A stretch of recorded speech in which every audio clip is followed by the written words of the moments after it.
The sound of glass shattering cut through the ballroom like thunder. 200 wealthy guests froze as a crystal tray slipped from the hands of a black maid, crashing onto the marble floor. Laughter followed, cruel and sharp, but one voice rose above them all. A millionaire, drunk with arrogance, pointed his glass and sneered, "If you can dance this waltz, I'll marry my son to you." The room erupted in laughter, treating her humiliation as entertainment. But what no one knew was that behind her calm eyes hid a secret, a past that could turn their mockery into their greatest regret. How could one woman, dismissed as invisible, transform a night of cruelty into a moment the world would never forget? Her name was Elena Brooks, a 35-year-old single mother working long hours just to keep food on the table. For 3 weeks, she had been hired as a temporary cleaner for high-profile events, quietly blending into the background of glittering rooms filled with wealth and arrogance. To the rich guests, she was invisible, another face in a uniform, someone to serve, not to be seen. But Elena carried a past no one in that ballroom could imagine. Years ago, she had been a rising star in the world of dance. Her name once appeared in newspapers. Her performances had drawn standing ovations. Then, one tragic night, a car accident shattered everything. Doctors said she'd be lucky to walk again, and the world quickly moved on, forgetting the woman who had once graced the stage with grace and power. Now, Elena worked quietly, hiding her past behind simple clothes and silence. She swept up broken glass, stacked trays, and polished marble floors, earning just enough to survive. To the wealthy elite around her, she was nothing more than the help. But deep inside, a fire still burned. The movements of her hands, the way her body carried itself, even in silence, spoke of someone who had once commanded attention, not begged for it. And on this night, surrounded by arrogance and cruelty, that hidden strength would be forced into the open. Because humiliation has a way of revealing not weakness, but truth.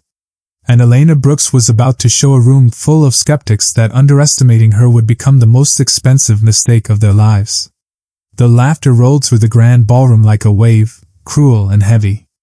Elena Brooks stood frozen, shards of crystal glittering at her feet, the sharp edges reflecting the chandelier light. She bent quickly, trying to gather the pieces, but the damage was already done. The eyes of 200 wealthy guests pierced her like needles. At the center of it all stood Charles Whitmore, one of the city's most powerful millionaires. His voice, dripping with arrogance, boomed across the marble floor. "If you can dance this waltz better than my wife, I'll marry my son to you." The crowd erupted in mocking laughter.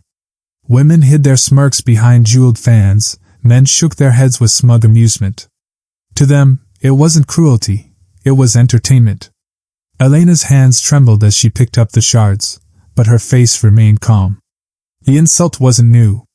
She had felt the sting of prejudice before, whispers about her skin, her work, her place in the world. But this public spectacle cut deeper.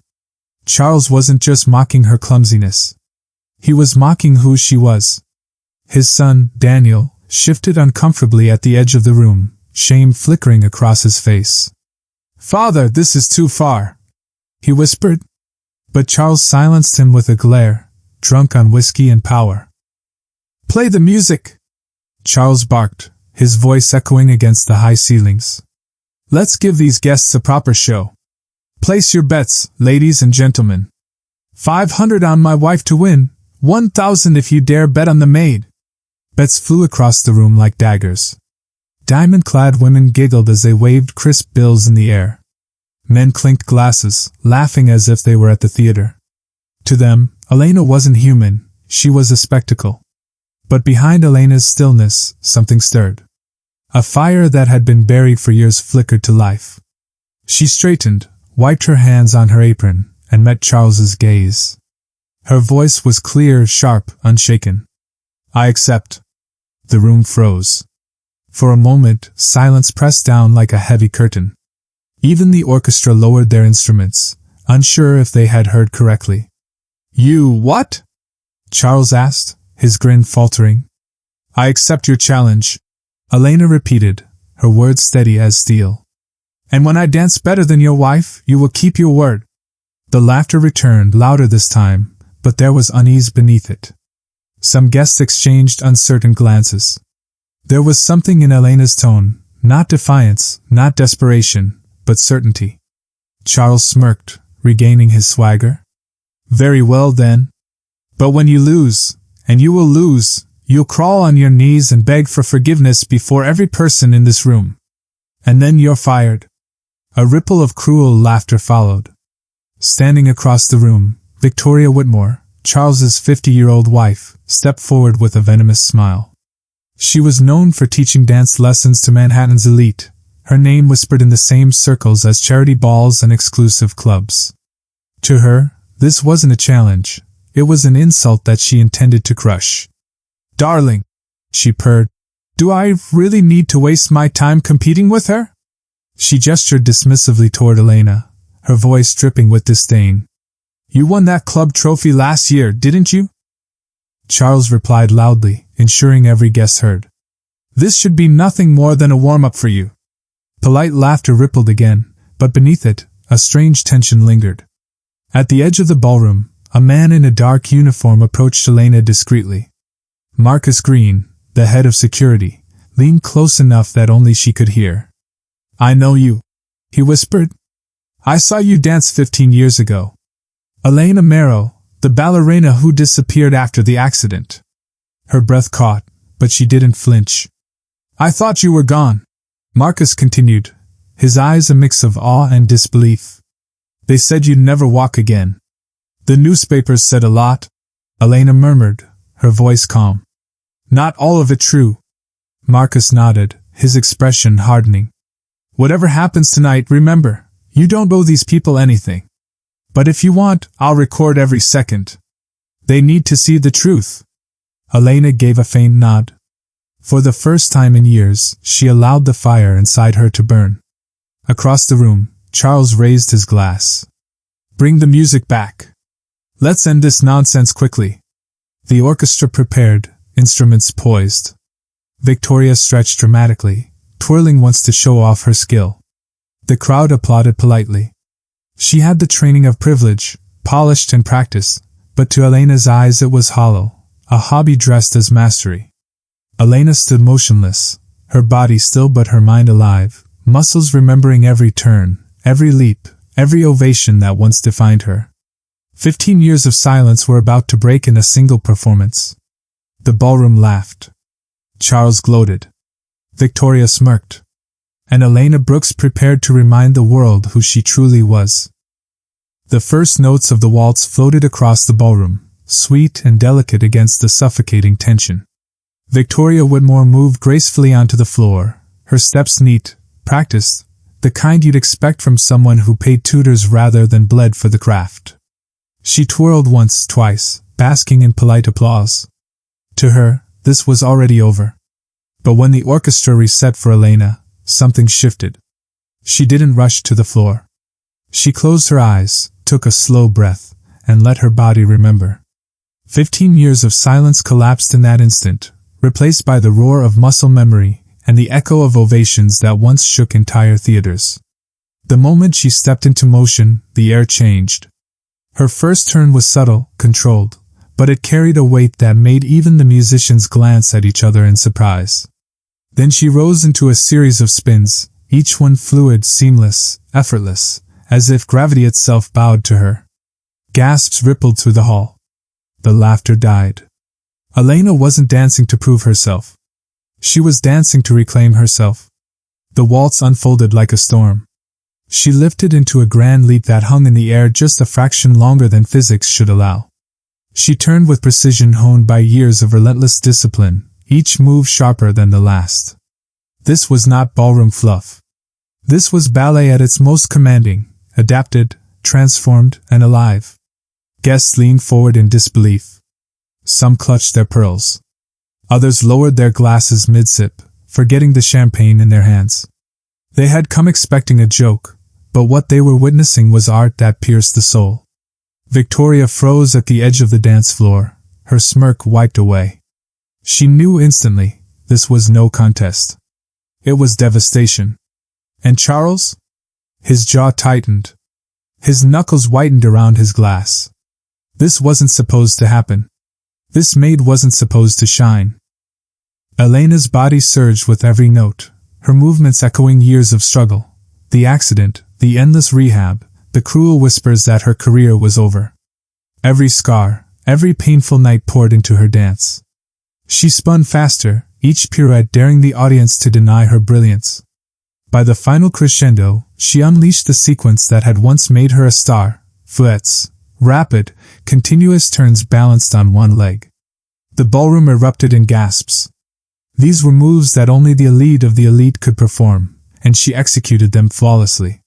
The music ended, and Elena struck her final pose, arms extended, chin high, body still as stone, the mark of a performer who knew she had commanded the room. For a heartbeat, silence ruled. No laughter. No mockery.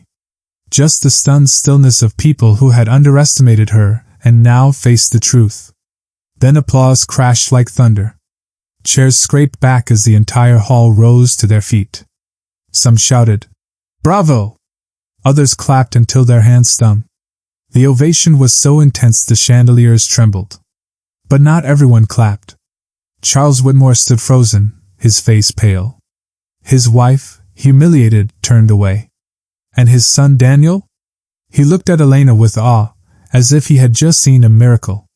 Marcus, the head of security, held his phone steady, recording every moment.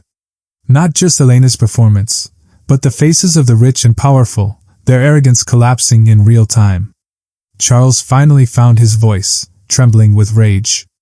"This is a trick," he spat. She isn't who she says she is. This is fraud." Marcus stepped forward. His voice was clear, firm, cutting through the noise. "Ladies and gentlemen, may I introduce Elena Mero, the former principal dancer of the National Ballet." Gasps erupted again, louder than before. A woman in pearls clutched her chest. "Elena Mero? But she was supposed to be gone. She never danced again after the accident." Elena stood tall, her breath steady. "Clearly," she said, her voice ringing across the room. "The rumors of my end were wrong."